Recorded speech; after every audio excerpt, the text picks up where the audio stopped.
मुंह के सामने इनको अंग्रेजों ने बांध के इनके बदन के चितड़े चितड़े उड़ा दिए। हम उस समाज से ताल्लुकात रखते हैं, हम उस आदिवासी समाज के वंशज हैं जिन्होंने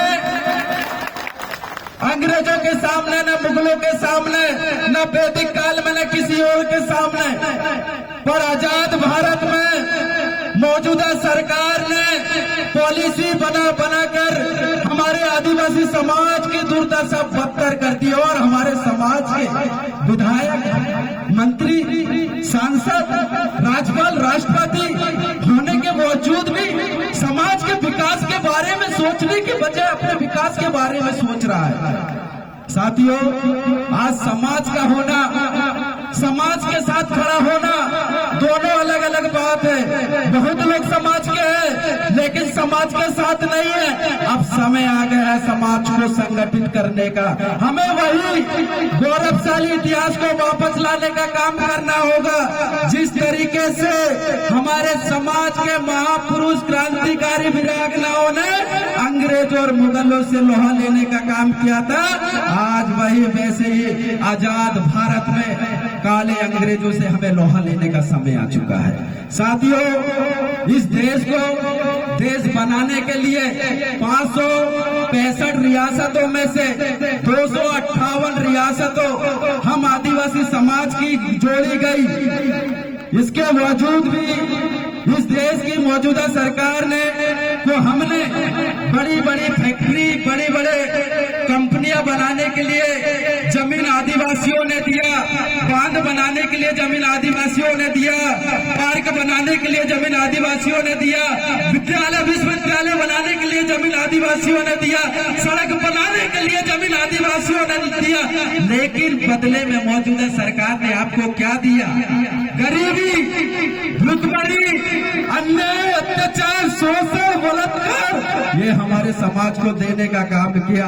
अभी भी समय है, हम सब मिलकर समाज बनाने का काम करते हैं। ये मेरे आदिवासी समाज के लोगों, मैं आप लोगों से कहता हूं कि हमारे तमाम जितने भी उन नेताओं से हमें उम्मीद भी नहीं लगाना चाहिए जो लोग 20-20, 25-25 उम्र बड़ी बड़ी राजनीतिक पार्टियों से संबंध रखते, विधायक से लेकर राष्ट्रपति तक पद में रहने के बावजूद भी हमारे समाज को यदि इनके पास में देने के लिए कुछ है तो मैं बता दूं, यात्री प्रतीक्षालय, शौचालय, पानी के टैंकर, गांव में चबूतरा बनाने के अलावा इनके पास में कुछ नहीं है। यदि इनके पास में कुछ मांगने के लिए जाए तो यही यात्री प्रतीक्षालय, शौचालय, पानी का टैंकर और चबूतरा बनाने में पूरे आदिवासी समाज को उलझाए रहते हैं। साथियों, वह लोग जो संवैधानिक अधिकारों की रक्षा नहीं कर सकते, इस देश के अंदर में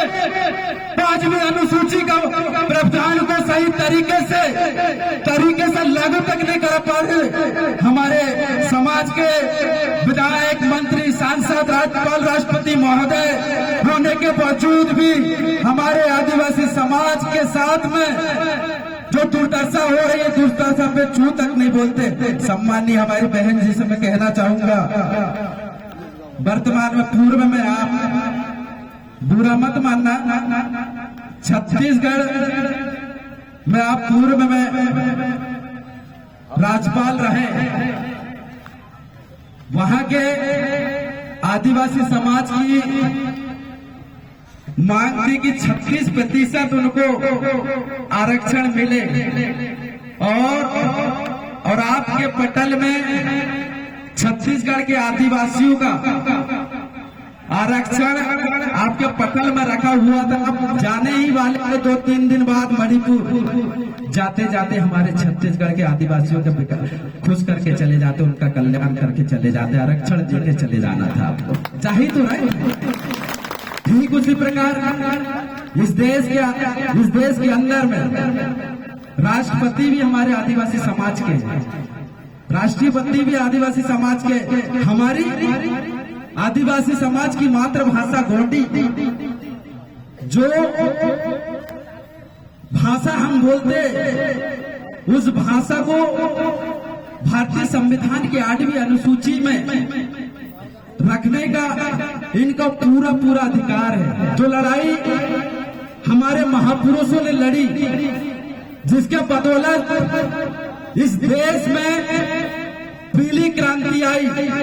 हमारे गोंडवाना के जनक दादा हीरा सिंह मरकाम जी, दादा सुरेश सिंह तराम जी, दादा मोती रावण कंगाली जी, दादा हमारे जिले के हमारे महापुरुष और हमारे प्रेरणा स्रोत है मनमोहन साहब भट्टी जी, इनकी बदौलत देश के कोने कोने में पीली क्रांति का आंदोलन चला और इस आंदोलन के बदौलत इस देश के अंदर में जय सेवा जय गोंडवाना का नारा गूंजा और कहीं जाके हमारे समाज के बारे में उन लोगों ने बोलना चालू किया। इससे पहले नहीं बोला जा रहा था। मैं बता दूं आपको, पता नहीं, जैसे ही हमारे समाज के नेता बड़ी बड़ी राजनीतिक पार्टियों में जाते भाषा बदल जाती है। हमारे समाज के तमाम लोग ग्रामीण परिवेश से आते हैं और आप सभी ने देखा होगा और आप सभी के यहाँ होगा, बैल गाय बकरी पाली जाती गांव में, पाली जाती कि नहीं पाली जाती, और उनको एक साथ कईयों सालों से एक ही कोठे में बांधा जाता है, बांधा जाता है, नहीं बांधा जाता है। उनकी भाषा जो रहता है, मैं बता दूं आपको, गाय कभी भैंस की भाषा नहीं बोलती, भैंस कभी गाय की भाषा नहीं बोलती, गाय कभी बकरी की भाषा नहीं बोलती।